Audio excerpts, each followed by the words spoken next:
నమస్తే మిత్రులారా, నేను మీ Srinivas Chauhan advocate.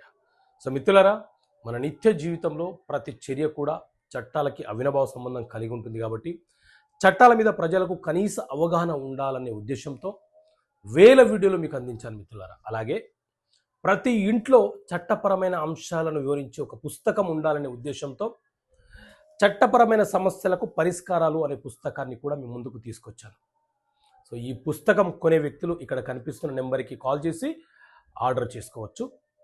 Price, postal charges అలాగే జిఎస్టీతో కలుపుకొని 650 రూపాయలు తెలుగులో ఈ పుస్తకం ముద్రించబడింది.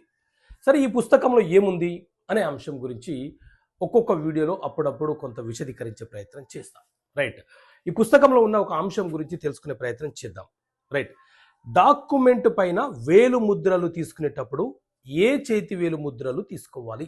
సో మిత్రులారా, సాధారణంగా ఏదైనా ఒక వ్యాపారం చేసేటప్పుడు, ఏదైనా ఒక ప్రాపర్టీ కొనుగోలు చేసేటప్పుడు, లేదా ఒక లీజ్ డీడో లేకపోతే ఒక అగ్రిమెంటో ఒక ప్రామిసరీ నోటో రాసేటప్పుడు, అప్పులు ఇచ్చేటప్పుడు, తీసుకునేటప్పుడు, ఇలా ఏ సందర్భంలోనైనా సరే ఒక 100 రూపాయల బాండ్ పేపర్ మీద ఇద్దరు వ్యక్తులకు సంబంధించిన ఒక ఒప్పందాన్ని రాసుకుంటూ ఉంటాం.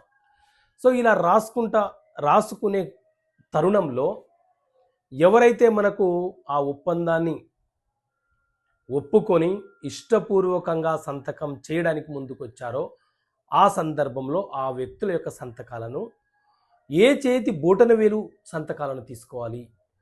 సాధారణంగా సిగ్నేచర్స్ చేసేసిన తర్వాత ఆ వ్యక్తులు ఆ సిగ్నేచర్ నేను చేయలేదని, లేదా ఉద్దేశపూర్వకంగా ఆ వ్యక్తి మోసం చేయాలనుకుంటే వేరే సంతకాలను చేసి మనకు మోసం చేసే ప్రమాదం ఉంటుంది. కాబట్టి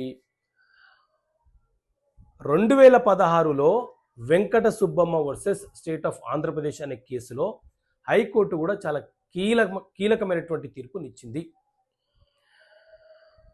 ఎవరైనా ఒక పురుషుడు ఏదైనా ఒక డాక్యుమెంట్ మీద తన సంతకము చేసే సందర్భం ఏర్పడితే అతని యొక్క ఎడమ చేతి యొక్క బొటనవేలు ముద్రను తీసుకోవాలి. అలాగే ఒక మహిళ సంతకం అయితే కుడి చేతి యొక్క బొటనవేలు ముద్రని సంతకాన్ని తీసుకొని ఆ బొటనవేలు ముద్ర కింద వారి యొక్క పేర్లను రాయాలి. ఎందుకంటే ఆ సిగ్నేచర్ నేను చెయ్యలేదు అని అనే అవకాశం ఉంటుంది.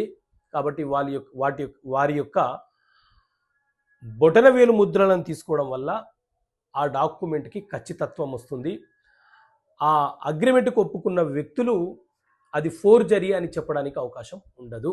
సో ఇలాంటి అంశాలను ఈ పుస్తకంలో ఎన్నో రకాల అంశాలను పేర్కొనడం జరిగింది. ఈ పుస్తకం కావాలనుకునే వ్యక్తులు ఇక్కడ కనిపిస్తున్న నెంబర్కి డయల్ చేయండి మిత్రులారా. Thank you. జై హింద్.